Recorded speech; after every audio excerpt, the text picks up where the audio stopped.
Donc, petit résumé de l'actualité récente. Fin mars, il y a la sénatrice LR Jacqueline Eustache-Brinio qui a annoncé le dépôt d'une proposition de loi pour interdire la transition de genre pour les mineurs, qui faisait suite à un travail qui a été mis en place par une commission ad hoc du Sénat, une commission pour enquêter sur la transidentification des mineurs. Ils ont rendu un rapport, ils ont fait une proposition de loi, etc. Le gouvernement a annoncé tout de même qu'ils allaient voter contre, ce qui est une bonne chose. Mais du coup, le RN, dans la foulée, a annoncé qu'il déposait une proposition de loi similaire à l'Assemblée nationale, histoire de dire, vous inquiétez pas, LR, on est avec vous, team facho. Bref. Dans la foulée, il y a Marguerite Stern et Dora Muto, qui sont en gros des influenceuses transphobes numéro 1. En fait, j'arrive même plus à les appeler TERF. Vous savez, TERF, c'est Trans Exclusionary Radical Feminist, donc féministe radicale qui exclut les personnes trans. Le problème, c'est que pour qu'elles soient TERF, il faudrait déjà qu'elles soient féministes radicales. Donc je vais simplement les appeler les transphobes en chef. Ça vaut pour toutes les TERF, ça non. Alors, disons que l'offensive transphobe a eu un tel effet de polarisation et de clivage de lignes que c'est vrai que les TERF ne le sont plus restés très très longtemps. Il y a encore des TERF vraiment à l'ancienne dans certains mouvements féministes, mais les représentantes médiatiques du mouvement anti-trans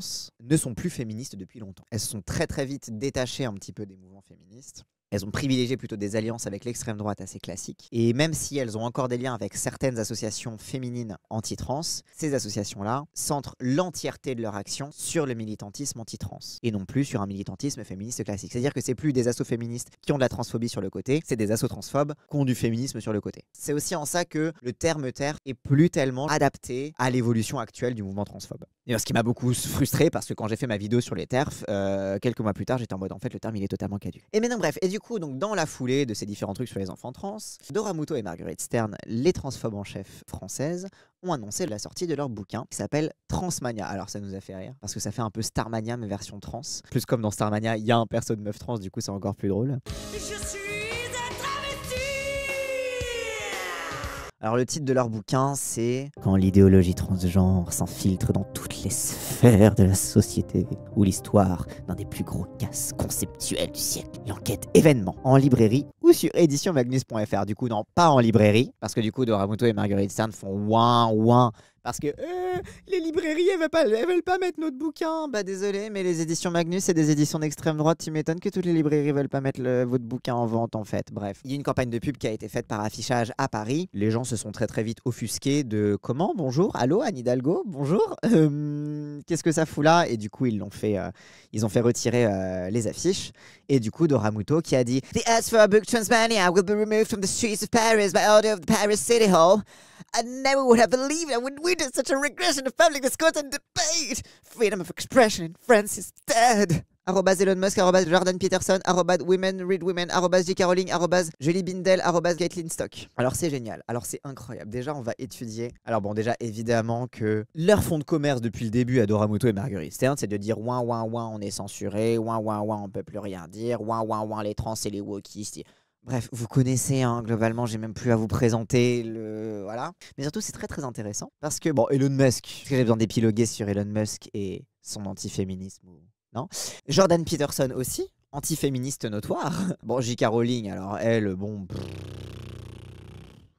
Sa transphobie aussi, Elon Musk. Non mais la transphobie c'est évident. Elle a hâte. Tous les influenceurs un petit peu anglo-saxons, parce qu'elle a beaucoup lu dans le guidebook anglo-saxon d'extrême droite anti-trans pour mettre en place sa petite entreprise. Hein, pareil avec Marguerite Stern. Elles sont très très très en lien avec tous ces milieux internationaux. J.K. Rowling qui a jamais écrit le moindre truc sur les droits des femmes à part pour accuser des féministes pro-trans de nuire à la cause. Hein, globalement, J.K. Rowling, qu'est-ce qu'elle a fait pour la cause des femmes avec toute sa thune? Enfin bref, Julie Bindel. Alors Julie Bindel, qui est donc une Britannique, je crois, gender critical britannique, je crois. Et Caitlin Stock, donc pareil, hein, globalement. Donc en fait, elle a hâte tout le petit milieu anti-trans international. Et elle a fait son tweet évidemment en anglais. En fait, qu'est-ce qu'elle est en train de faire avec son tweet et avec ce truc de on se fait censurer notre campagne, etc.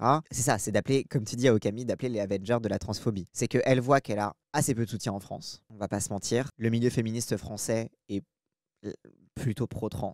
Moi, il y a un sacré cordon sanitaire qui a été fait vis-à-vis des TERF. Le milieu d'extrême droite et le milieu de droite les aiment bien, les invitent, mais pour une raison qui m'échappe encore, elles sont pas entièrement intégrées. Vous vous rappelez la fois où Thaïs Descuffon avait fait une vidéo sur Marguerite Stern en mode mais Marguerite Stern elle est super bien, en fait il faudrait qu'elle comprenne que le problème c'est le féminisme en fait. C'est vrai que les trans c'est pas bien mais le problème c'est vraiment le féminisme. Donc je pense qu'il y a un truc où elles sont encore un peu trop perçues comme féministes par le reste de l'extrême droite. Et quoi qu'il arrive, l'extrême droite a d'autres championnes anti-trans, anti-féministes, anti-immigration, etc. à mettre en avant. Je pense qu'aussi elles sont un petit peu considérées comme trop instables pour le reste de l'extrême droite qui a de meilleures militantes. La concurrence pour les places des meufs à l'extrême droite est rude. Bah, il y a de ça aussi, ouais. Et donc, du coup, elles ont été interviewées par Le Figaro. Et du coup, on va regarder ça. Le transgenrisme mène vers une forme de transhumanisme. Finalement, c'est se dire que le corps est modulable, il n'a pas trop d'importance, etc. Ce lien qui a été fait entre personnes trans et transhumanisme, ça fait partie justement de la partie antisémite de la théorie du complot. C'est pour ça que je trouve ça d'autant plus ironique que ce soit Dora Muto qui le dise dans ça. C'est qu'il y a depuis assez longtemps, dans les différentes théories du complot antisémites, le chiffon rouge du transhumanisme. Un transhumanisme qui serait inventé par les juifs à cause de, alors, je passe une lecture pseudo-théologique de je sais pas quoi, etc. Mais en fait, beaucoup de complotistes considèrent que le transhumanisme est inventé par les juifs parce que je sais pas quoi. Et le lien qui est fait entre transhumanisme et transidentité est fait par les franges les plus antisémites justement du complotisme anti-trans. Donc là, vous voyez quelqu'un qui dit le judaïsme transhumain, qui partage un article là-dessus. Et donc Jennifer Bylock, qui est une militante anti-trans états-unienne, qui reprend ça sur son truc Facebook, l'aspect juif des hommes impliqués dans cet agenda. Pas mal de trucs, et donc ça, c'est un truc où Jennifer Bylock, qui s'est jamais excusée ou quoi que ce soit, etc. Mais donc, ce qui est ironique, c'est que donc, quand Dora Muto parle de ce lien avec le transhumanisme, elle est précisément dans la partie la plus antisémite du complotisme anti-trans. Qu'est-ce qui vous a amené là? Moi, j'ai créé un compte il y a quelques années sur la sexualité féminine, les règles, les fausses couches, etc. Des choses qui concernaient en fait les femmes biologiques. Et puis, il y a des militants transgenristes qui sont venus m'expliquer que j'étais transphobe parce que je ne parlais que d'organes féminins, et simplement parce que ce compte-là avait un angle particulier qui était la sexualité hétérosexuelle entre hommes et femmes. Elle est aussi homophobe, c'est marrant. L'origine story de Dora Muto, c'est ça. Elle vient du pop féminisme, du féminisme Instagram, de l'époque où ça commençait un petit peu à faire des contenus sur les réseaux sociaux, à parler de sexualité, etc. Ça a été un petit peu toute cette période aussi où sur YouTube, tu as de plus en plus de contenus sexo, etc. C'était toute une vague où en fait c'était un féminisme qui était très peu ancré dans le militantisme et dans la théorie. C'est-à-dire que c'était beaucoup des comptes de vulgarisation, mais il y avait à l'époque assez peu en fait de liens entre le militantisme féministe classique, on va dire, qui était plutôt un peu plus en baisse. Il y avait un peu un creux de la vague au niveau du militantisme féministe, et cette renaissance un peu sur les réseaux sociaux, et qui était beaucoup sur des aspects très culturels, très confrontés. Le truc T'as joui par exemple, c'était en gros pour dire que les mecs ils baisaient mal, globalement c'est un peu ça quoi, que les mecs ils baisaient mal, ils se prenaient pas pour de la merde,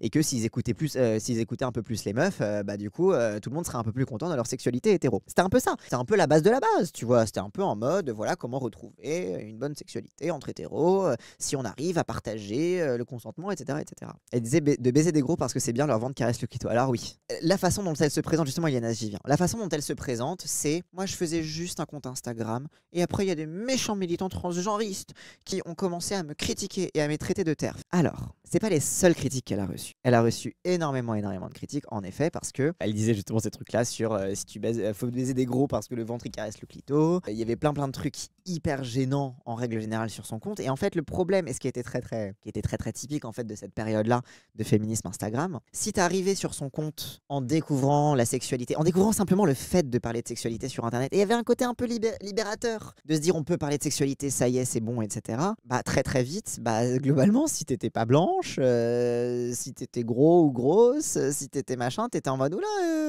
il y a des trucs un peu bizarres l'autre là. C'est en fait si t'étais uniquement centré sur le genre et que t'avais aucun autre aspect dans ta vie, tu pouvais te dire que c'était innocent. Mais le problème c'est que son contenu était déjà essentialiste sur plein d'autres aspects, pas que sur l'aspect du genre, pas que sur l'aspect trans, mais aussi sur l'aspect racial, enfin bref, etc. Donc elle se présente comme innocente, comme elle voulait parler de sexualité, de sexologie, etc. Mais en réalité, elle se prenait déjà beaucoup de critiques pour plein d'autres aspects.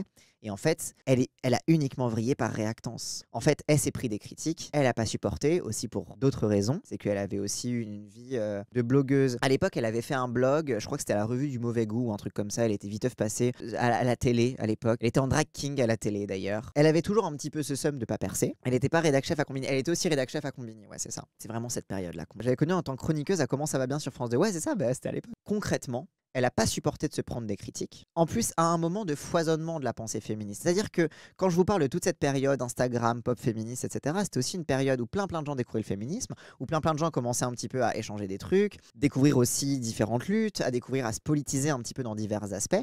Et très vite, en fait, son contenu qu'elle croyait révolutionnaire s'est avéré très vite basique, un peu ridicule et un peu revanchard pour rien aussi. Et beaucoup de gens très vite ont privilégié en fait des contenus un peu plus qui allaient un peu plus loin, quoi, qui ne s'arrêtaient pas simplement à oh là là, les mecs ils nous baisent mal, quoi. Oui, elle avait aussi écrit un bouquin sur l'épée, ouais. C'est l'exemple typique d'une féministe un peu médiocre, qui n'a pas supporté la moindre critique, qui a, je pense, aussi assez mal vécu son rapport à la fame et à la télévision, et qui, en fait, a répondu aux critiques en s'enfonçant dans la réactance. Donc en s'enfonçant dans le fait de toute façon, je suis le martyr de ma cause, de toute façon, c'est moi la victime, de toute façon, c'est la faute des trans, et a trouvé précisément son bouc émissaire.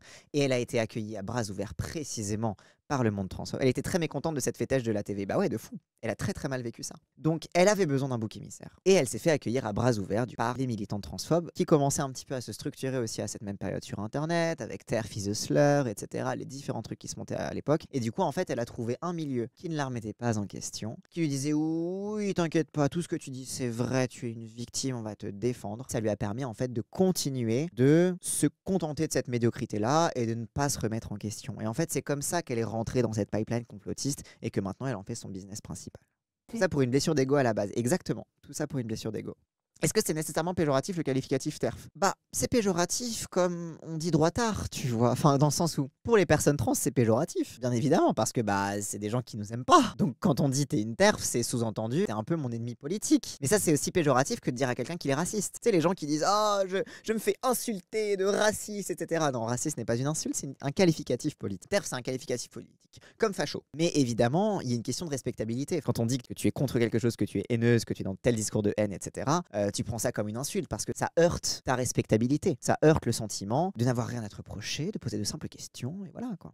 Plus de 10 ans en fait que je suis dans les milieux féministes, j'ai été fémène, voilà, et en 2019 j'ai créé le mouvement des collages contre les féminicides. Donc c'est un mouvement vraiment centré sur la défense des femmes face aux violences conjugales et aux féminicides. Et puis j'ai vu... Alors c'est assez intéressant qu'elle revienne pas beaucoup sur son passé féminin parce que donc Marguerite Stern, elle à l'inverse, elle était plus dans le militantisme IRL, notamment elle faisait partie des Femen, donc c'était les meufs qui écrivaient des trucs sur leur sein qui partaient du principe que de toute façon les meufs elles pouvaient gueuler, elles pouvaient parler gentiment, etc. Personne n'allait s'intéresser à elles, alors autant montrer ses seins comme ça, s'il fallait ça pour que les hommes les écoutent, voilà. Le mouvement était pas né en Ukraine. Alors en effet, le mouvement des Femen à l'origine était en Ukraine, c'était Ina Shvenko je crois qui avait inventé ça, et donc les Pussy Riot qui faisaient des trucs notamment dans les églises orthodoxes, etc. qui étaient beaucoup réprimés dans leur pays d'origine, il y en avait aussi en Russie je crois, qui se sont du coup réfugiés du coup en France et ont monté du coup le mouvement des Femen en France. Marguerite Stern, elle était là-dedans. Et à l'époque, elle avait été emprisonnée en Tunisie. D'ailleurs, il y a une autre ancienne Femen qui raconte ça, qui a quitté les Femen parce qu'elle était en mode ah en fait vous êtes un peu obsédé par l'islam. Genre ok la religion ça opprime etc. mais genre vous faites une petite fixette là-dessus, c'est un peu bizarre. Enfin bref.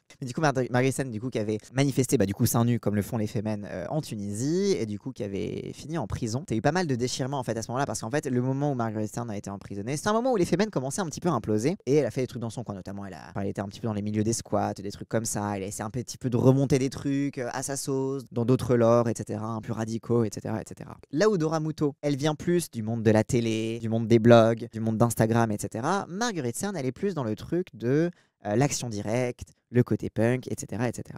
C'est ça, un peu plus marginal, mais du coup, avec toutes les blessures et déchirures aussi que ça implique. Hein. À quel moment elle devient transphobe? Alors, elle est devenue transphobe au moment où elle a vu que le mouvement des collages contre les féminicides commençait à lui échapper. Parce que le mouvement des collages contre les féminicides, donc là, ce dont elle est en train de parler, fonctionnait avec des cellules très très autonomes en fait. C'est-à-dire que tu avais des cellules qui se mettaient, qui faisaient leur page Insta, collage Paris, collage Lille, etc. Et en fait, ces cellules-là ont très très vite été nourries par des militantes féministes, queer, etc. qui étaient pro-trans. Et Stern, elle aimait pas ça. Je crois que Stern était déjà transphobe déjà à l'époque. Mais disons qu'elle a commencé à politiser sa transphobie en voyant que le mouvement des collages lui échappait, que c'était plus son truc à elle, que c'était des meufs autonomes dans la rue qui faisaient ça, qui s'organisaient entre elles, qui ne dépendaient plus du tout d'elle. C'est pour ça qu'elle arrête pas de dire c'est moi qui ai créé les collages d'abord, parce que le principe des collages, c'est que c'était décentralisé, autonome. Et donc il y a eu plusieurs déchirures entre différentes, entre différents groupes de colleuses et de collereuses, parce que en fait, faut poser la question de quel message tu vas mettre sur les murs. Donc forcément, il y a un problème de ligne politique très très concret en fait qui se pose. Évidemment, quand tu as un mouvement aussi décentralisé,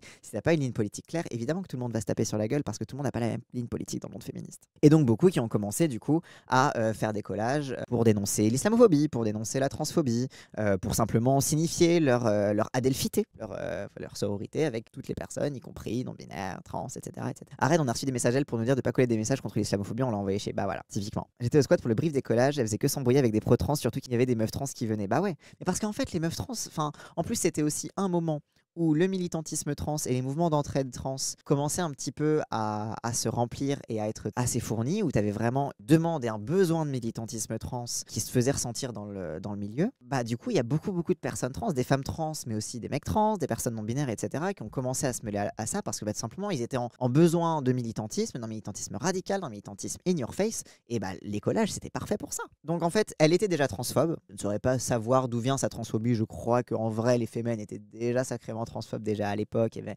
très un côté, encore une fois, la biologie, le corps, les trucs comme ça, le fait de montrer ses seins et tout, il y avait ce truc-là qui était très ancré dans le corps et dans ce truc très essentialiste, pour le coup, biologique. Mais en tout cas, elle a politisé sa transphobie au moment où elle a vu que le mouvement des colleuses lui échappait, que en fait, les femmes trans existaient et qu'en fait, elle, ça la dégoûte. Petit à petit, en 2020, des femmes commençaient à utiliser mon esthétique et à la reprendre en fait à leur compte. Voilà, à utiliser mon esthétique. Donc sachez que Marguerite Stern a inventé la colle, le papier et l'encre. Et elle a même inventé le fait de coller lettre par lettre des trucs sur les murs, hein, bien évidemment. C'est pas du tout lié au fait qu'elle était dans un monde du squat et du street art, dans lesquels ces références-là étaient assez omniprésentes. Puis plus, elle a inventé les posters. Et je pense que j'aurais pas fait une fixette entre guillemets aussi longtemps si on n'avait pas tenté de m'empêcher de parler. Vous vous rendez compte, elle a écrit un bouquin, elle a fait des tribunes dans Marianne, elle a été interviewée par Le Figaro, elle a été tellement obligée de parler. Même si en termes de milieu féministe, les deux ont un parcours un petit peu opposé, finalement elles se retrouvent dans un truc similaire. C'est que déjà de base les femmes trans ça les dégoûtait, mais elles ont pris des critiques qu'elles ont été incapables de gérer, qu'elles ont pris extrêmement personnellement et qui les ont fait vriller. Et elles se retrouvent pour cause de seum.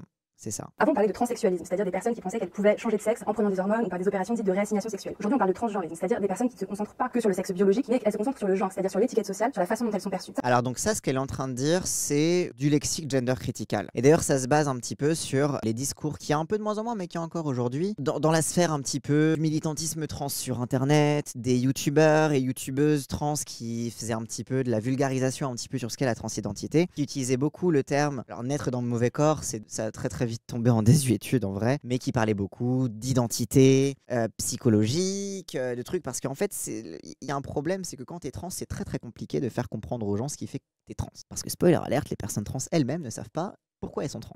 Elles savent juste qu'elles le sont, qu'elles ont un désir de ressembler à ça, d'être perçues comme telles, de s'habiller comme telles, etc., qui est flou, et que le langage du genre permet de coder.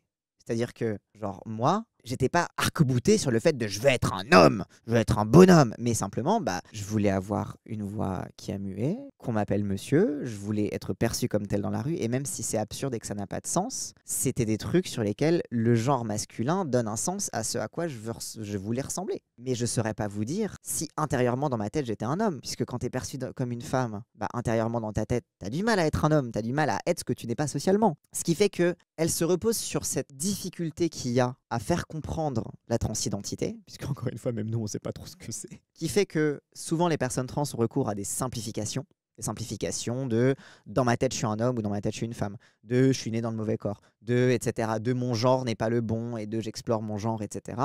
Parce que c'est des simplifications pour faire comprendre aux gens que est-ce que tu peux me traiter comme un être humain s'il te plaît? Parce qu'en fait c'est ça le but, d'essayer de faire comprendre aux gens que t'es trans et que ça va, c'est pas grave, c'est juste comme ça que ça marche et tout. Les gens sont curieux, ok, tu leur expliques. Mais elles sont restées très arc-boutées sur né dans le mauvais corps, sur l'identité, sur machin truc, etc. Alors que c'est des simplifications.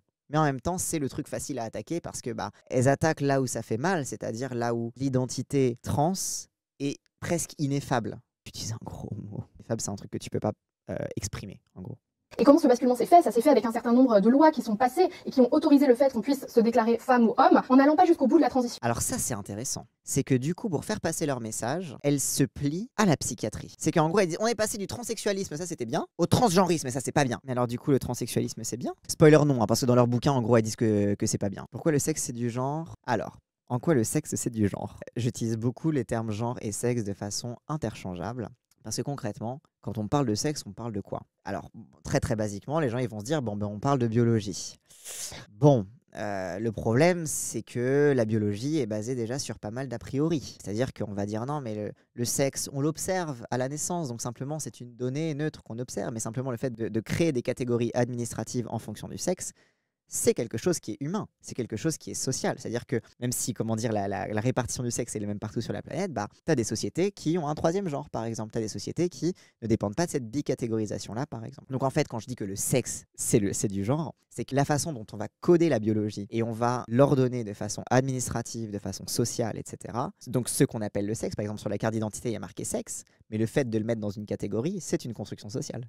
Alors évidemment, le fait d'avoir une chatte, c'est pas une construction sociale. Par contre, le fait que ta chatte te mette dans une catégorie, c'est une construction sociale. D'autant que ça pose toujours la question des personnes intersexes, cette binarité. Bien sûr. Donc voilà, donc c'est pour ça que je dis que le sexe, c'est déjà du genre. Et d'ailleurs, pour aller plus loin, quand on parle du genre et des stéréotypes de genre, beaucoup de stéréotypes de genre vont aller puiser dans la biologie pour se justifier. Par exemple, avant même qu'on sache quoi que ce soit sur l'endocrinologie, sur comment fonctionnent les hormones, etc., il y avait déjà des sociétés dans lesquelles les femmes, elles étaient inférieures. Et les différentes découvertes sur l'endocrinologie, les trucs comme ça, ont permis de commencer à dire que, en fait, les femmes, elles sont inférieures, mais maintenant, on sait scientifiquement pourquoi, c'est à cause de leurs hormones. C'est parce qu'elles ont un pic hormonal, du coup, elles sont instables. Mais sauf qu'elles étaient déjà inférieures avant. Donc en fait, le genre va opérer en fait une lecture genrée de la biologie pour aller se justifier. Donc en fait, ce qu'on croit qu'est de la biologie, c'est souvent une justification à des constructions sociales qui sont déjà préexistantes à nos connaissances sur la biologie. Et au contraire, quand tu t'intéresses beaucoup plus, de façon beaucoup plus approfondie à la biologie, tu te rends compte que le sexe, c'est pas si binaire que ça, c'est pas si catégorique que ça, et c'est beaucoup plus complexe que simplement les femmes, elles sont inférieures parce qu'elles sont instables, et les hommes, ça va, ils sont bien stables, quoi. Donc bref, et pareil sur les hormones, les trucs comme ça, etc. Et d'ailleurs, c'est ce que dit exactement Christine Delphi, qui est une féministe matérialiste, qui en effet a eu certains trucs un peu anti-trans dans sa vie, mais qui dit elle-même le genre précède le sexe. Et c'est voilà, ça c'est la base du féminisme matérialiste, c'est le genre, c'est-à-dire le rapport de hiérarchie entre les hommes et les femmes, précède le sexe, c'est-à-dire précède le fait d'avoir une vérification biologique ou non. Mais c'est pour ça aussi que je les considère comme médiocres en termes de féminisme, Marguerite Saint et Doramuto, et c'est pour ça que je les considère pas comme des féministes. C'est parce que même sur ces trucs très basiques du genre et du sexe, ces débats-là sur comment on pense ces catégories, comment on pense la hiérarchisation en fonction de la catégorie sociale, en fonction de la présomption biologique, parce que c'est toujours une présomption biologique qu'on met sur une personne. Par exemple, une femme trans que tu sais pas du tout qu'elle est trans, elle va vivre de la misogynie, parce qu'elle va être perçue comme une femme. Et la misogynie ne va pas s'arrêter au moment où on sait que c'est une femme trans. Au contraire, là, c'est là que la transphobie va rentrer. Mais précisément parce que une femme trans qui va paraître aux yeux de la société comme une femme, on va pas se demander ce qu'elle a comme hormone. On va pas se demander ce qu'elle a dans le slip. On va juste lui couper la parole. Parce qu'elle ressemble à une meuf. Et les Doramuto qui vont dire mais oui, mais c'est parce qu'en fait, on porte l'enfant et du coup, on a nos règles et qu'en fait, du coup, la société considère que c'est sale et c'est pour ça qu'elle nous relègue à une place inférieure parce qu'on a la puissance de donner la vie, etc. Non, ça n'a rien à voir. C'est juste que t'es perçu comme une meuf, point barre. Que t'aies un utérus ou pas. Les meufs qui naissent sans utérus, elles vivent aussi de la misogynie. Elles vivent aussi de la discrimination à l'embauche. Donc, la réalité en fait de l'oppression patriarcale dépend d'une présomption biologique, éventuellement, mais dépend surtout d'une présomption de genre. Donc, voilà. Donc, le sexe, c'est du genre. C'est pareil. Voilà, quoi. Bref, reprenons. Il y a des leviers au niveau institutionnel, au niveau politique, au niveau universitaire. Il y a aussi un certain lobbying dans le monde de la recherche médicale, au niveau des labos pharmaceutiques. Donc attends, parce que t'as Doramuto qui vient de dire non mais les transsexuels c'était bien quand c'était les médecins qui décidaient. Et elle dit oui mais les médecins ils font trop de lobbying pour les trans. Faut choisir. Et donc en fait il y a plein de milieux comme ça. Le milieu des sports, le milieu des prisons, le milieu des vestiaires. Le milieu des vestiaires. C'est un club social de gens qui vont dans des vestiaires. Et je suis désolée, moi, quand je vais à la piscine, en fait, j'ai besoin de me changer qu'avec des femmes. Il va y avoir des répercussions très concrètes sur nos vies si on fait rien. Alors ça, c'est un truc typiquement gender critical, c'est de cibler les women's spaces, donc les espaces féminins, etc. Donc typiquement les vestiaires, les chiottes, les machins, etc. Ta piscine, elle est comment? T'as un vestiaire individuel? Alors déjà, dans la plupart des piscines, il y a des vestiaires individuels et qu'en fait, en règle générale, les vestiaires individuels, c'est mieux pour une simple raison de pudeur. Mais en tout cas, voilà, il y a eu ce truc-là, en fait, qui est un petit peu le prétexte facile, parce que ça dépend, encore une fois, du dégoût. Mêmes arguments contre les homosexuels à l'époque. Oui, à l'époque, on avait peur aussi des homosexuels dans les vestiaires. Enfin vraiment, c'est un vieux truc, voilà. La LGBT-phobie, globalement, c'est toujours un petit peu les mêmes délires. Mais alors, du coup, pourquoi? Donc, ce truc des women's spaces, ça a beaucoup commencé parce qu'en fait, un peu le début vraiment de la campagne médiatique anti-trans, notamment aux États-Unis, c'était beaucoup autour des toilettes. Autour du fait que des fameuses bathroom bills qui avaient été passées aux États-Unis et qui étaient en discussion aussi en Grande-Bretagne, etc., sur le fait d'interdire l'accès aux toilettes aux personnes trans. Alors non, dit comme ça, c'est un peu bizarre. Mais en gros, de contraindre l'accès aux toilettes en fonction de ton sexe biologique, entre guillemets. Parce que derrière tout ça, le sous-entendu, c'était que les femmes trans sont des violeurs en puissance. et que la seule raison pour laquelle les femmes trans vont dans des toilettes, c'est pour violer des femmes. Et pas pour pisser, hein, bien évidemment, les femmes trans ne font pas pipi, ni caca d'ailleurs. Ça dépend déjà d'un dégoût qui préexiste envers les personnes trans et qui passe très très facilement en fait dans le discours féministe sur le fait que si on te dit que MeToo, bonjour, les hommes sont des violeurs en puissance, sont des potentiels violeurs, etc. Bah dans ce cas, si tu considères que les femmes trans sont des hommes, dans ce cas, les femmes trans sont des potentiels violeurs et donc qu'il ne faut pas les inclure dans les espaces de femmes puisque les espaces de femmes sont censés être des espaces protégés, blablabla, etc. Sauf qu'en fait, ça part déjà de plein de postulats extrêmement faux. Ça part déjà du postulat que les femmes auraient un taux de viol qui serait supérieur à la moyenne, ce qui n'est pas le cas. Et ça part du principe que les femmes trans transitionnent uniquement dans un but de prédation. Parce que là, en fait, quand elle dit « Ah, on n'est pas à l'abri d'un monsieur qui dit qu'il est une madame et qui va dans des vestiaires, genre, en des millénaires de patriarcat », les mecs, ils ont trouvé d'autres façons de violer des meufs. D'ailleurs, si t'étais un peu une féministe radicale, ce que tu n'es pas, bien évidemment, tu pointerais du doigt, par exemple, l'institution du mariage et du viol conjugal. La façon dont l'enfermement des femmes dans la conjugalité est une façon aussi pour les hommes d'avoir une femme à disposition. Ça, c'est alors si tu vas aller dans du féminisme radical classique shit, tu t'attaques à la conjugalité. Enfin bref. Ça part déjà d'un postulat transphobe. C'est qu'en fait, ce n'est pas la peur d'un homme qui va dans les toilettes qui fait que, etc. C'est le partir du principe que les femmes trans ne transitionnent pas pour des bonnes raisons. Et en fait, c'est ça qui est au cœur du truc et qui est beaucoup présent dans les discours. Bah, les AGP, je ne sais plus qui disait ça dans le chat. L'autogynéphilie, etc. Que les femmes trans, en fait, c'est des hommes qui ont une paraphilie, un fétichisme de se voir eux-mêmes en femmes et que du coup, elles transitionnent, enfin du coup, ils transitionnent, du coup, enfin, désolé pour le mélange, mais du coup, qu'ils transitionnent pour des raisons sexuelles. L'idée qu'en fait, la transidentité est une question de fétichisme sexuel. Ce qui, spoiler alert, n'est pas le cas en fait. Genre, elles passent pas leur vie à se branler. Genre, si elles étaient vraiment autogynéphiles, elles resteraient tout le temps à la maison à se branler en fait. Parce que si ça les excite, genre, elles sont des femmes, genre quand elles ont des seins, elles les enlèvent pas à la fin de la journée, quoi. Genre, mais parce qu'en fait, pourquoi il y a le fantasme de l'agresseur trans, enfin du coup de l'agresseuse trans, quoi. C'est parce qu'il y a une croyance fondamentale dans le fait que les hommes, pour X ou Y raison, auraient besoin de prétexte pour agresser des femmes. Ce qui est quand même une lecture assez étrange de ce que font les hommes aux femmes depuis des années et des années. Elles veulent vraiment que des hommes trans avec un très bon passing aillent pisser dans les toilettes pour femmes. Mais non. Mais en réalité, c'est qu'elles n'y ont pas réfléchi. Parce qu'en fait, qu'est-ce que ça implique aussi ? T'as pas mal de gens qui ont sous-entendu qu'il fallait un test génital pour rentrer dans les toilettes. Bah génial, mais qui va faire le test ? C'est-à-dire que toute meuf qui veut aller pisser doit subir d'abord une agression sexuelle pour savoir si c'est vraiment une meuf, s'il a vraiment une chatte. Comment tu fais si la meuf trans elle est opérée ? Tu vas lui demander ses papiers, son acte de naissance ou je sais pas quoi. Dites-vous bien, toutes les paniques sur les vestiaires, sur les toilettes, etc. C'est pas quelque chose auquel ils et elles ont réfléchi jusqu'au bout. C'est pas quelque chose, c'est pas un projet politique où ils sont en mode on va commencer par ça et puis le but c'est d'arriver à ça. Non, le but c'est d'éradiquer les personnes trans, d'éradiquer la transidentité comme phénomène, donc d'éradiquer le fait qu'il y ait des personnes trans. Évidemment que elles veulent pas mettre en place tests génitaux parce que les premières victimes de ça seraient les femmes cis en fait, tout court. Les femmes cis sont quand même largement plus nombreuses que les femmes trans. Dans la population, il y a 1% de femmes trans, le reste c'est des femmes cis. Genre ça va, on est plus trop tranquille. Donc ce serait quelque chose qui reviendrait à polisser encore plus le corps des femmes. Et c'est un truc qui a déjà commencé.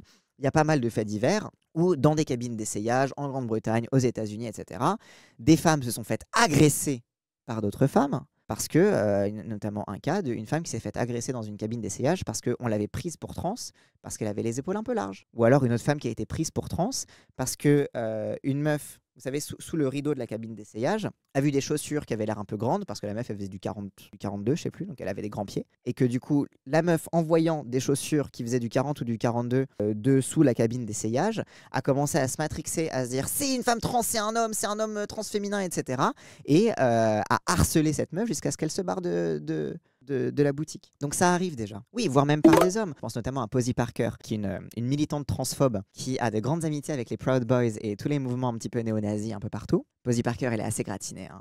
Pareil, très anti-féministe et tout. Qui a fait un appel aux hommes qui portent des armes, qui carry, tu vois, genre, vous savez, le droit à porter des armes aux États-Unis, là. Elle a dit, les hommes qui portent des armes, défendez-nous. Sous-entendu, commencer à buter des femmes trans. Voire buter des femmes cis, du coup, bah oui. C'est-à-dire que la première étape, ça va être un truc un peu soft entre guillemets, on vous pousse à acheter des bangers. Donc par exemple pour les filles, c'est des brassières compressives qui vous aplatissent complètement la poitrine de sorte à avoir un torse masculin en apparence. Et puis donc la transition, elle peut aller évidemment bien. C'est pas une mutilation, c'est un vêtement que tu mets et que tu peux enlever. Ça va, tes seins ils sont toujours là en dessous. Malheureusement, la plupart des gens qui en mettent. Mais la rhétorique de la pente glissante, c'est que si tu mets un binder et que tu es très content d'avoir un torse plat, ça veut dire que tu commences à te poser la question de bon, est-ce que je vais faire une mamecte, tu vois? Est-ce que je vais faire une opération? Parce que le binder, c'est vrai, elle a totalement raison. Ça fait mal, ça compresse, c'est difficile de respirer dedans, tu peux pas vraiment faire de sport, etc. C'est beaucoup plus simple de passer par la case to bib. Mais voilà, en fait, elles perçoivent le binder comme la pente glissante qui va t'amener à l'opération qu'elles considèrent comme une mutilation. C'est-à-dire que la première étape, ça va être pour les enfants les bloqueurs de puberté. Ensuite, pour les jeunes filles, la testostérone et pour les jeunes hommes, les œstrogènes. Et puis enfin, l'ablation des parties génitales. Donc c'est toujours ce truc-là. Et pareil, c'est pour ça qu'elles sont contre et que, encore une fois, la proposition de loi sur les mineurs trans qui a été déposée au Sénat et qui a été déposée aussi à l'Assemblée par le Rassemblement national vise à interdire, y compris la transition sociale. C'est-à-dire que le fait pour un gosse de s'habiller comme il entend. Ce qui est pas, ça va, les enfants trans, ils touchent pas à leur corps généralement. Tu peux avoir des bloqueurs de puberté, mais simplement tu mets pause et puis après tu reprends. Les bloqueurs de puberté, ça va, c'est safe, on les utilise depuis des années sur des enfants cis, tout se passe très très bien, vous inquiétez pas. Mais la raison pour laquelle ils veulent interdire la transition sociale, c'est-à-dire le choix pour un enfant de s'habiller comme il veut, c'est parce que c'est cette idéologie-là de la pente glissante. C'est parce que l'argument qu'elles vont vous donner, c'est oui, mais 90% des enfants trans qui sont dans une procédure transaffirmative vont persister dans leur identité de genre une fois adultes.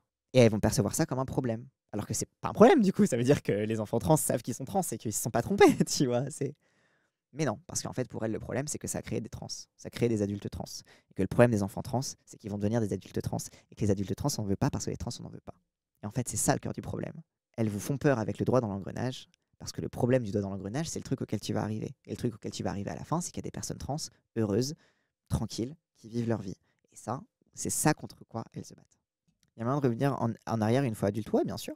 Il y a certains trucs que tu peux pas trop aller en arrière. Les chirurgies, typiquement, c'est difficile de revenir en arrière. Mais la majorité des gens qui arrivent au stade chirurgie sont des gens qui ne reviennent pas en arrière. Si véritablement on avait les moyens d'offrir des sexes qui seraient fonctionnels ensuite, bon, ce serait moindre mal. Là, on se retrouve face à parfois des choses qui ressemblent à... Voilà, c'est de la boucherie. Si seulement ils étaient normaux. Elles sont censées être féministes, bah oui. Mais en plus, surtout, Muto, Dora Muto. Encore une fois, féminisme, Instagram, etc. Un des premiers trucs que j'ai rencontrés dans le féminisme Instagram, dans le féminisme pop, etc. sur les réseaux sociaux, c'était beaucoup le truc de votre vulve n'est pas moche. Vous savez, tous ces trucs-là où les meufs qui faisaient des dessins de vulve, des trucs comme ça, de vulves très très différentes, etc. pour montrer. Il y avait un enjeu aussi de lutter contre des injonctions, en fait, d'avoir une vulve très jeune, avec pas les petites lèvres qui pendent, les trucs comme ça, et qui étaient en fait très très ancrés en fait dans les imaginaires porno, dans les imaginaires même un peu pédophile. Et en fait, un truc de vas-y, on va dessiner des vulves, on va montrer la diversité des trucs pour vous montrer que non, ton corps n'est pas sale, ton corps n'est pas moche, ton corps est ton corps, point barre. Quand même, dans ce féminisme-là, auquel a appartenu Dora Muto, ce féminisme Instagram, etc., d'ailleurs que je renie pas entièrement, parce qu'il y a un truc empouvoirant là-dedans à se dire oh putain, genre, je peux voir enfin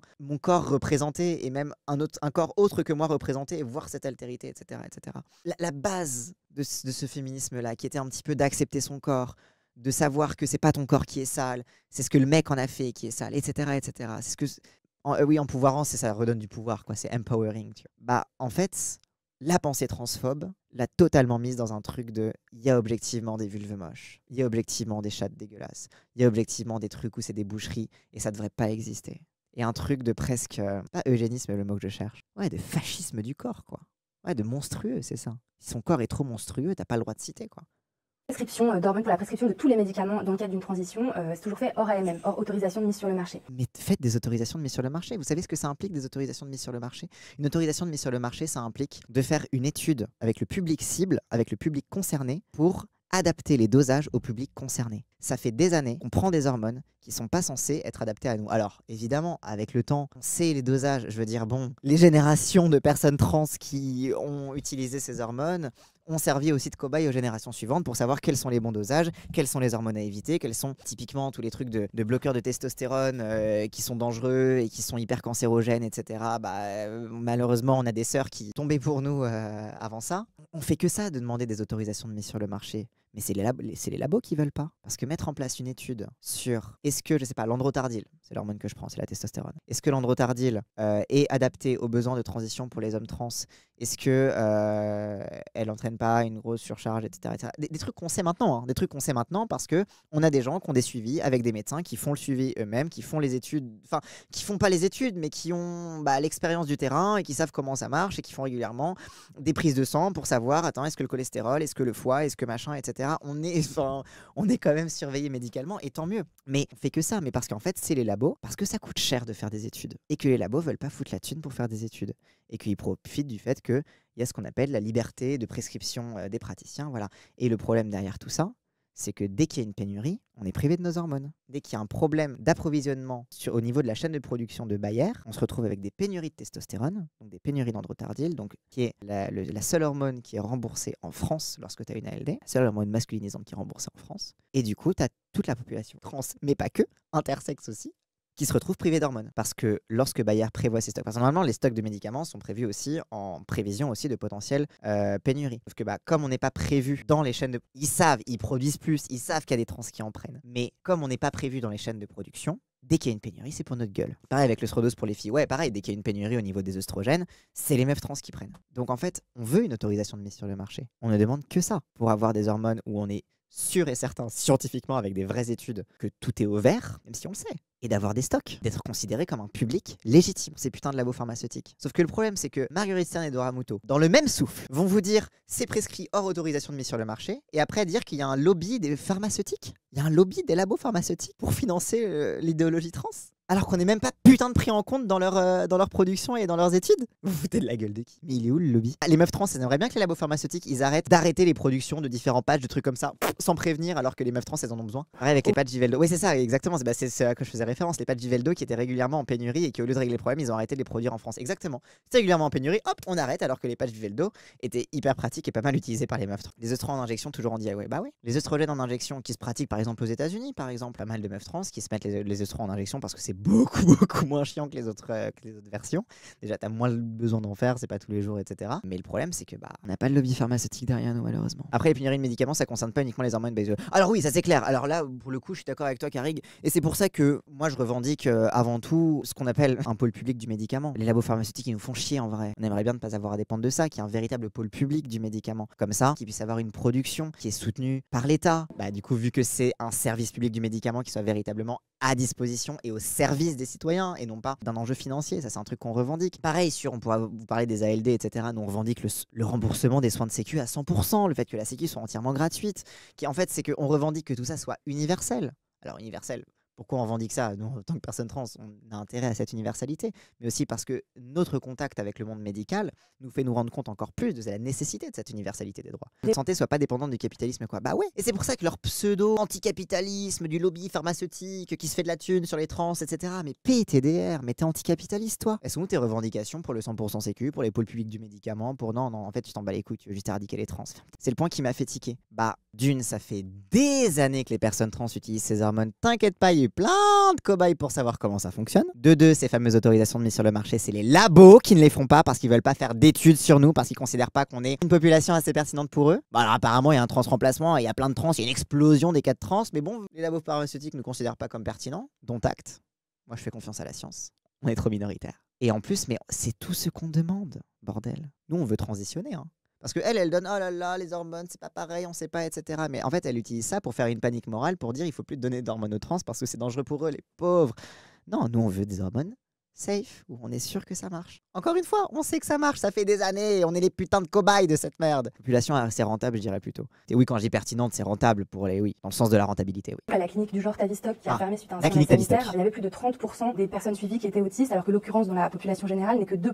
Alors, l'autisme et sa prise en charge est caractérisé globalement par un sous-diagnostic, particulièrement chez les femmes, donc les futurs hommes trans. Ça sent l'exemple à l'employé, j'ai toutes les datas sur Tavistock, vous inquiétez pas. Donc vous voulez dire qu'une population qui est au contact de soins médicaux, et donc au contact de psychologues et de psychiatres, va plus facilement avoir accès à des diagnostics auxquels la société générale n'a pas accès, en raison d'un accès plus difficile aux soins psychologiques, aux soins psychiatriques, et que du coup, lorsque tu es dans une clinique qui prend soin de toi et qui a une approche centrée sur le patient, elle va davantage t'aider à poser d'autres diagnostics que les autres médecins ne feraient pas forcément. Elle sort son chiffre, en plus l'autisme c'est un spectre pas défini et limité. En plus il y a ça, c'est que le DSM a fait évoluer le diagnostic de l'autisme, où on est passé de certains diagnostics fermés de l'autisme à un trouble du spectre autistique, et donc en fait à l'ouverture en fait de l'autisme à une espèce de spectre, ce qui a fait augmenter le nombre de diagnostics aussi en fait, mécaniquement, parce que forcément quand tu élargis le diagnostic, il y a plus de personnes qui vont se retrouver dans ces catégories-là. 30% ça fait beaucoup quand même. Alors il y a autre chose dans la corrélation entre autisme et transidentité, c'est que je vous parlais tout à l'heure du fait que la transidentité on a un peu du mal à l'expliquer. que globalement, et on va arriver à la psychophobie derrière tout ça. Cette dysphorie, cette déconnexion avec la société que t'expliques pas trop. Ça fait penser un petit peu à l'autisme, notamment dans les aspects de l'autisme qui sont le fait que tu colles pas beaucoup à la société, que tu as du mal à en comprendre les codes, etc. Quand tu es, de par ton autisme, dans une situation où les codes de la société t'échappent, bah putain, le genre, c'est un sacré code de la société, hein. Donc, ça m'étonne pas que l'autisme te faisant percevoir les normes sociales différentes, ça te rend beaucoup plus ouvert à l'exploration de ton genre. Mais le problème pour tout ça, c'est que je vous ai dit à l'instant que les catégories de l'autisme ont été augmentées dans le DSM. C'est-à-dire que on parle de spectre autistique. Donc en fait, on parle de plusieurs facteurs qui vont être en corrélation pour dire bah, c'est plutôt autiste, plutôt TDA, etc. Psychoquoc a fait une très très bonne vidéo là-dessus justement, où en fait, on va plus aller chercher un critère, mais un éventail d'indices. Ce qui fait que la représentation de l'autisme se trouve aujourd'hui dans de grands débats. Parce qu'en fait, tu as des gens qui ont tendance à gatekeeper l'autisme, qui ont une vision un peu à l'ancienne, en mode, vous savez, ce truc syndrome d'Asperger, qui du coup n'existe plus médicalement, le syndrome d'Asperger, mais qui sont encore très très attachés à ce truc-là, à l'autisme, aux autismes qui génèrent des besoins lourds de la personne, des forts besoins d'assistance sociale, par exemple, des forts besoins, etc. Que souvent les gens vont appeler un autisme lourd, par exemple. Mais donc, en fait, cet élargissement des catégories de l'autisme, ça fait qu'il y a, il y a tous ces débats là-dessus, sur des gens qui sont attachés à une idée de l'autisme où les gens sont extrêmement en besoin, extrêmement psychiatrisés et extrêmement incapables de vivre seuls et de vivre en autonomie. Et cet élargissement des catégories de l'autisme permet de faire émerger justement des traits autistiques chez des personnes qui sont plus autonomes, qui arrivent mieux à fonctionner en autonomie, qui sont plus fonctionnelles entre guillemets au sens de la société. Pourquoi en fait elle fait le lien entre l'autisme et la transidentité? C'est par psychophobie. C'est pour donner l'impression que les trans sont simplement des petits autistes un peu malades mentaux qui, en fait, comme ils sont autistes, ne pourraient pas consentir à être trans, vu qu'ils sont trop bêtes, en fait. Parce que l'autisme, les autistes, ils sont un peu arriérés, quoi. En fait, il y a ça. C'est qu'il y a cette psychophobie fondamentale qu'il y a dans ce lien qui est fait pour faire peur, en fait, entre l'autisme et la transidentité. Quoi? C'est pour dépeindre les personnes trans comme... C'est ça, encore de l'infantilisation. C'est pour dépeindre les personnes trans comme des personnes fragiles, qui ne savent pas ce qu'elles font, qui se font manipuler. Et rien de mieux pour tout ça, de les dépeindre comme des autistes. Parce que pourquoi? Parce qu'on considère que l'autisme entraîne forcément une dépendance, une incapacité à consentir, etc. Alors que précisément, les mouvements militants anti-validistes, anti-psychophobie ont plutôt tendance à vouloir mettre en avant le fait que non, c'est la société qui t'empêche, c'est la société qui t'infantilise. Et au contraire, si on te donne les clés et les capacités, tu peux consentir et agir par toi-même. Et au contraire, le fait de partir du principe que tu dois consentir est une condition sine qua non de ta bonne prise en charge par la société. Donc encore une fois, leur objectif derrière tout ça, ce mélange entre autisme et transidentité, c'est pour encore marteler le fait que les personnes trans ne doivent pas pouvoir consentir à la transidentité par le détour psychophobe. Mais du coup, on suce les autistes en mode c'est des génies, puis après c'est des débiles, genre allô, ce sont des êtres humains avec une agentivité propre. Mais bien sûr, mais ce truc c'est des génies, c'est des débiles. C'est le truc Asperger, quoi. C'est le côté singe savant, quoi. On aime bien les autistes qui sont des singes savants, qui font du piano, qui retiennent pi, toutes les décimales de pi, etc. Ça c'est génial parce que on peut bien les infantiliser, bien s'occuper d'eux. Et bien du coup être en mode regardez mais quand même ils sont super bien. C'est ce truc là, l'élargissement des catégories de l'autisme, c'est fait en même temps que l'élargissement des catégories de la transidentité. Parce qu'en fait c'est un moment social, un moment dans l'histoire où pas mal de mouvements militants, pas mal de mouvements même un peu autonomes sur les réseaux sociaux, le fait que les réseaux sociaux permettent la prise de parole autonome et que du coup les personnes puissent partager leur vécu, puissent montrer aussi des représentations différentes, etc., a énormément poussé justement les professionnels de santé à revoir leur copie, à élargir leur vision des choses, etc. Et donc en fait, l'élargissement des catégories de l'autisme s'est fait à peu près au même moment que l'élargissement des catégories de la transidentité ou plutôt de la dysphorie de genre, y compris dans l'actualisation du DSM, donc le Diagnostic Statistical Manual, donc le truc dans lequel il y a tous les trucs de diagnostic, troubles mentaux, etc. Mais en fait, tout simplement parce que, on va dire les réseaux sociaux, mais oui, mais parce qu'en fait, tout simplement, la connectivité et la capacité qu'a permis en partie Internet de se mettre en lien, de se mettre en communauté, de partager des expériences personnelles et des expériences intimes, a permis aussi de déstigmatiser, a permis aux personnes concernées de prendre la parole et de challenger le pouvoir médical, le pouvoir que les médecins, que les psychiatres avaient jusqu'alors sur la définition de la personne. Avant, c'était le médecin, le psychiatre qui disait tu es ci, tu rentres dans telle case et c'est tout et tu me fais confiance, c'est moi le médecin. Et avec Internet, tu as des gens qui ont dit coucou, je suis ça et en fait voilà comment je vis. Et en fait, c'est pas comme les médecins ils disent. Et en fait, c'est ça. Donc il y a ce mouvement conjoint. Mais ce qui fait que c'est facile de dire les autistes et la transidentité, c'est pareil, c'est une mode, c'est la société, c'est les réseaux sociaux, etc. Oui, parce qu'en partie, oui, c'est un peu les réseaux sociaux. mais dans le sens où ça permet de challenger le pouvoir médical.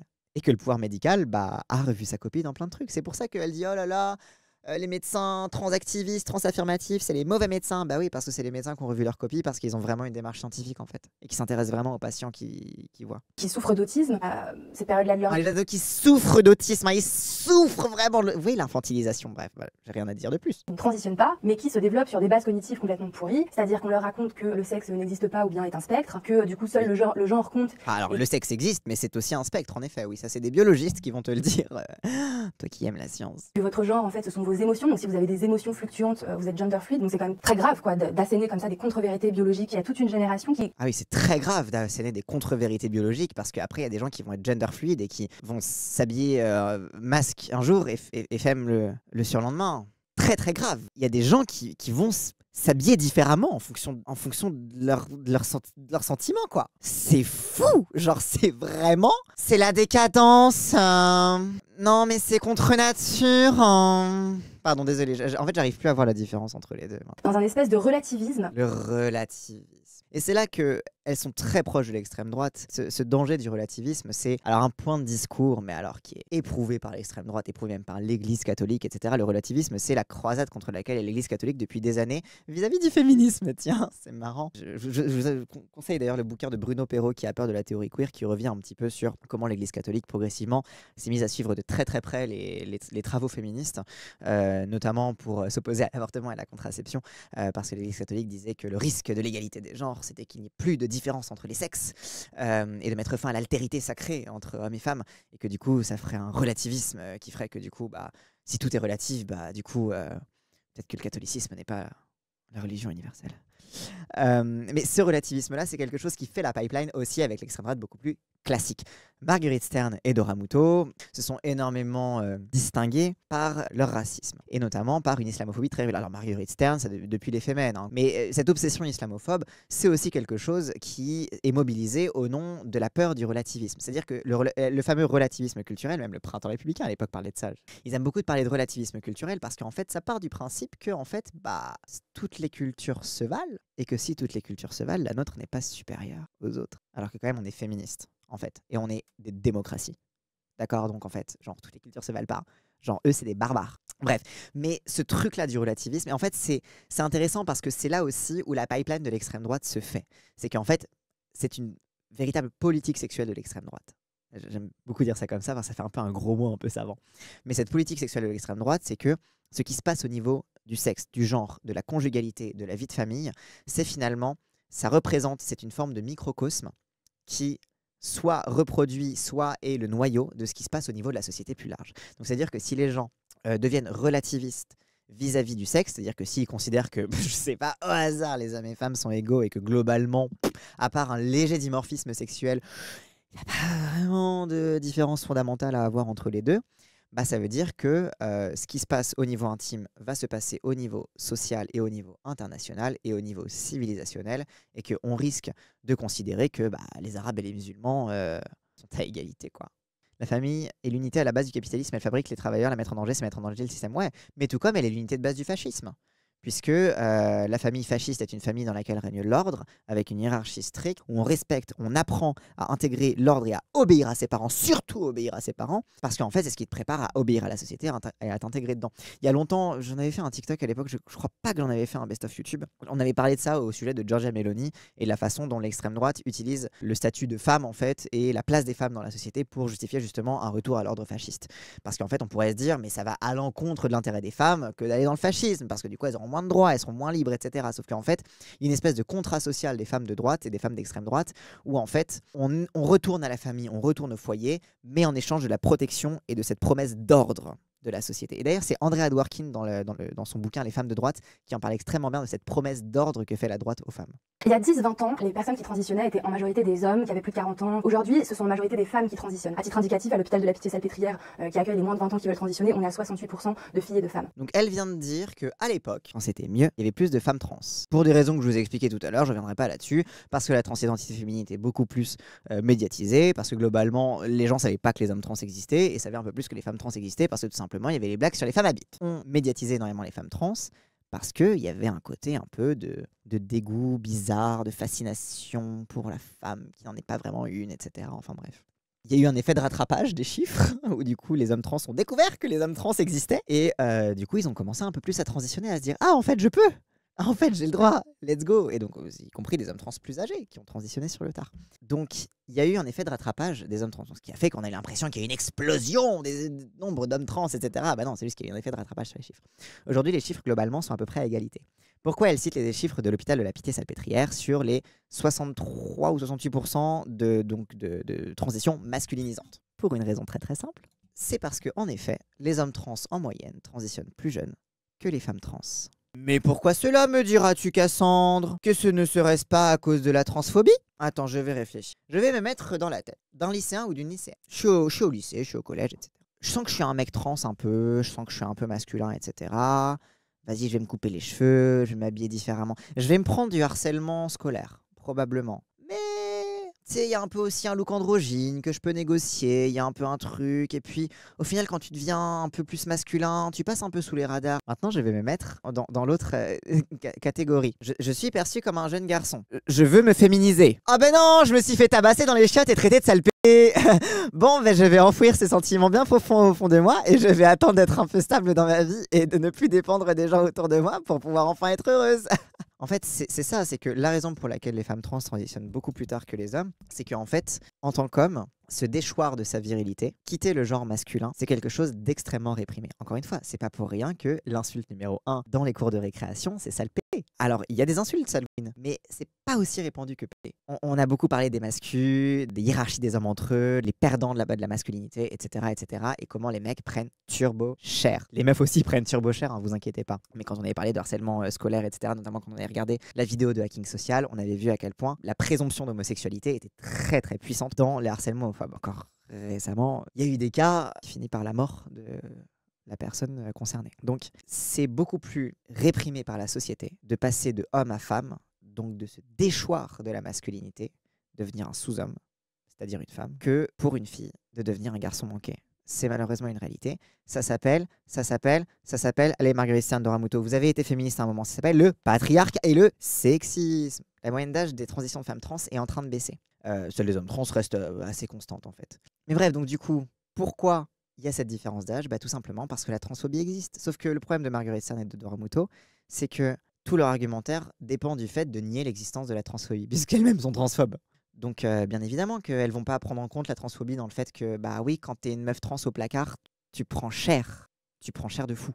Pourquoi est-ce que des pays comme le Royaume-Uni, la Suède, la Finlande décident de faire marche arrière? C'est parce qu'il y a des... C'est parce que la Suède est gouvernée en partie par l'extrême droite, c'est parce que le Royaume-Uni est un endroit où les campagnes anti-trans ont été extrêmement fortes, et c'est parce que la Finlande aussi, la droite est revenue au pouvoir, et que... Tu veux faire pareil, Marguerite? Bref, la raison pour laquelle tous ces pays qui étaient présentés comme pro-trans, hyper progressistes, etc. Alors progressistes absolument pas en raison des questions trans. Hein. La Suède, hein, pour rappel, bon, je vais encore le rappeler, c'est Mia Mulder qui en parle encore mieux que moi. La Suède a été le premier pays à mettre en place des politiques eugénistes envers les personnes trans et à obliger que les personnes trans soient stérilisées si elles veulent changer de sexe à l'état civil. Politique que la France a suivie jusqu'en 2017, quand elle a été condamnée par la Cour européenne des droits de l'homme, parce qu'à l'époque, tu ne pouvais pas changer de sexe à l'état civil si tu n'étais pas stérilisé. Et ça, c'est la Suède qui a commencé. Donc alors la Suède pionnière sur les politiques de personnes trans, bon, non. C'est juste parce qu'il y a l'extrême droite en Suède, il y a l'extrême droite en Finlande, qu'au Royaume-Uni, t'as la droite depuis des années, et que t'as des mouvements anti-trans hyper vénères qui vous ont d'ailleurs très très bien formé, Stern et Mouto, hein, c'est vraiment... tellement bien formé. Elle donnait par exemple tout à l'heure l'exemple de la clinique Tavistock qui se trouve au Royaume-Uni. La clinique Tavistock, il y a eu un cas, c'était Keira Bell, c'est une des transitionneuses qui avait poursuivi en justice la clinique Tavistock parce qu'elle aurait été prise en charge alors qu'elle n'était pas sûre et que du coup elle a été contrainte à transitionner ou je sais pas quoi et tout. Bon, la majorité de sa transition elle l'a fait adulte, hein, donc bon, MDR, il n'y a pas trop d'abus sur mineurs là-dessus. Et surtout elle a perdu en appel. Sauf que bon, évidemment, comme elle a gagné en première instance, bah, du coup tout le monde a dit elle a gagné son procès, alors qu'en réalité elle a perdu son procès en appel. Et surtout, après tu as des avocats qui ont dit on arrivera à vous trouver 1000 familles, parce qu'en fait il y avait 1000 personnes qui étaient suivies à Tavistock environ, et il y a un cabinet d'avocats qui s'est dit qu'ils allaient faire un business en allant chercher 1000 familles qui étaient prêts à poursuivre en justice l'État, la couronne britannique pour ce qu'elle avait fait avec la clinique Tavistock, etc. Ils ont trouvé 0 personne. Personne d'autre qui avait eu son enfant suivi à la clinique Tavistock n'était prêt à poursuivre l'État en justice parce qu'il était en mode bah non, ça s'est bien passé en fait. Donc bref, en tout cas j'espère que vous avez appris pas mal de trucs. Forcément, Marguerite Stern et Dora Muto, bon c'est dégueulasse ce qu'elles disent, mais au moins ça permet un petit peu de faire des petits tunnels pour refaire des topos sur la transidentité.